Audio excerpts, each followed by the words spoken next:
आखिरकार मैंने ये बात कबूल कर ली है कि अब हम साथ नहीं रह सकते।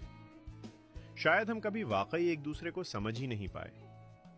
हर चीज के लिए शुक्रिया, मुझे मोहब्बत का एहसास दिलाने के लिए और उसके साथ दर्द का मतलब समझाने के लिए भी। मैं उम्मीद करता हूं कि मेरी दूरी तुम्हारे लिए सुकून लेकर आए।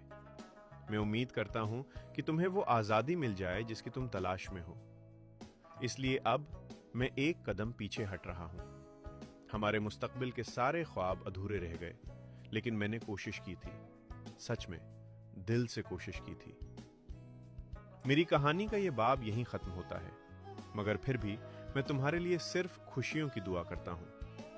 तुम्हारी कमी मुझे तुम्हारी मौजूदगी से भी ज्यादा महसूस होती है, लेकिन मैं इस दर्द से गुजर जाऊंगा। मैं उस खामोशी के साथ जीना सीख लूंगा जो तुम मेरे अंदर छोड़ गए हो।